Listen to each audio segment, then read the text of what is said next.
Halo rekan-rekan trader, apa kabar? Kali ini saya akan membahas tentang gap, terutama gap up. Di video ini, kita akan melihat macam-macam gap dan cara menganalisanya. Dengan mampu menganalisa gap ini, maka rekan-rekan bisa membaca gap mana yang akan segera ditutup dan mana yang tidak. Sebelumnya, jangan lupa untuk like, share, dan subscribe bila konten ini memberikan added value bagi rekan-rekan semua. Silakan juga untuk komen jika ada pertanyaan dan masukan. Jika kita gunakan chart daily, maka definisi gap adalah saat harga terendah dalam hari tersebut masih lebih tinggi daripada harga tertinggi di hari sebelumnya. Gap terjadi saat adanya harga yang di-skip di antara dua periode trading. Dengan kata lain, ada kekosongan harga di dalam chart di mana tidak terjadi transaksi antara penjual dan pembeli.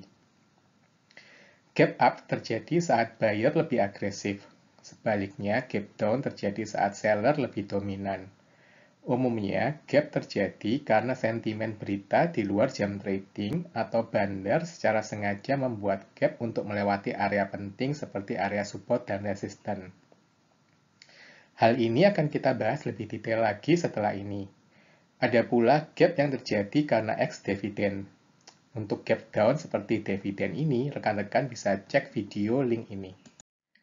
Hal umum yang paling sering kita dengar adalah gap akan selalu ditutup. Namun, apakah gap harus segera ditutup dahulu sebelum harga kembali melanjutkan kenaikannya? Mungkin iya, mungkin juga tidak. Karena pada dasarnya kita tidak mampu menebak kapan gap tersebut bisa ditutup. Bisa saja akan ditutup di hari itu juga, namun bisa juga gap itu memerlukan waktu yang lama, kadang bertahun-tahun untuk ditutup kembali. Pada umumnya ada 3 macam jenis gap: breakaway gap, runaway gap, dan exhaustion gap. Mari kita bahas satu-satu. Breakaway gap adalah gap yang muncul saat breakout dari area horizontal resistance. Dalam contoh chart Inco ini, area konsolidasi yang di breakout adalah ascending triangle. Mengapa breakaway gap ini terjadi? Umumnya terjadi saat bandar berusaha menaikkan harga, namun bandar menghindari membeli di area resisten. Di area resisten seperti ini, umumnya banyak sekali penjual menunggu untuk take profit. Dengan melakukan gap up secara cepat melewati area resisten, maka bandar tidak perlu mengeluarkan banyak dana untuk menyerap saham yang dijual. Dengan gap up secara cepat, justru akan menambah jumlah pembeli dari para trader buy on breakout. Dan banyak pula trader yang belum membeli saham ini akan takut tidak kebagian. Mereka akan ikut serta membeli. Para pembeli baru ini akan mempermudah bandar untuk mengangkat harga tanpa mengeluarkan dana yang banyak. Seperti pada umumnya breakout pattern, maka pada umumnya gap up yang sukses biasanya disertai volume yang tinggi. Saat breakout terjadi dengan volume yang tinggi, umumnya akan terjadi kenaikan lanjutan, dan gap yang terjadi biasanya tidak segera diisi dengan cepat. Umumnya, breakout dengan gap memberikan indikasi kekuatan buyer yang besar jika dibandingkan dengan breakout tanpa gap. Rekan-rekan juga bisa mempelajari teknik buy on breakout dalam seri video di playlist ini. Tipe gap yang kedua adalah runaway gap. Runaway gap terjadi setelah kenaikan sebelumnya. Jika breakaway gap menandakan awal permulaan suatu tren, maka runaway gap adalah kelanjutan dari suatu tren.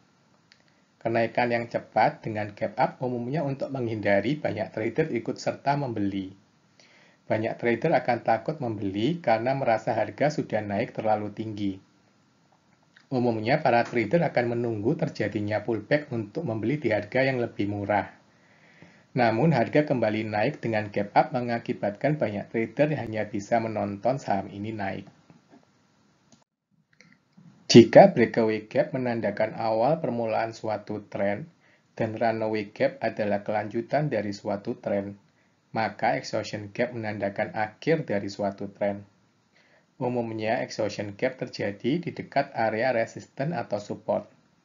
Saat exhaustion gap terjadi, umumnya akan cepat ditutup dan harga akan turun. Pada umumnya, exhaustion gap terjadi dengan volume yang besar. Exhaustion gap seperti ini akan banyak menjebak para trader yang membeli saat breakout dari area resistennya. Lalu bagaimana cara menganalisa suatu gap? Hal penting yang harus diperhatikan saat terjadi gap adalah saat pullback dan volume saat pullback tersebut. Breakout yang sukses dan kemungkinan akan melanjutkan kenaikannya umumnya disertai pullback yang lemah dan volume pullback yang kecil. Untuk dapat mengamati lebih detail, rekan-rekan bisa menggunakan time frame yang lebih kecil. Dalam contoh saham Inco ini, saya gunakan chart 1 jam. Gap up yang ideal terjadi dengan volume yang besar, dan saat pullback ditandai dengan pullback yang lemah dan volume yang kecil. Kita juga bisa amati saat pullback disertai dengan ekor di bawah yang cukup panjang. Hal ini menandakan buyer yang menahan penurunan harga. Pullback seperti ini biasanya tidak akan menutup gap terlebih dahulu, melainkan sering melanjutkan kenaikannya. Jika terjadi pullback yang lemah seperti contoh tadi, salah satu teknik yang bisa dilakukan adalah buy on breakout di atas candle gap up tadi. Berikut adalah contoh gap up yang lemah. Masih di saham yang sama, kita amati terjadi gap up di saham Inco. Kali ini kita gunakan chart 15 menit.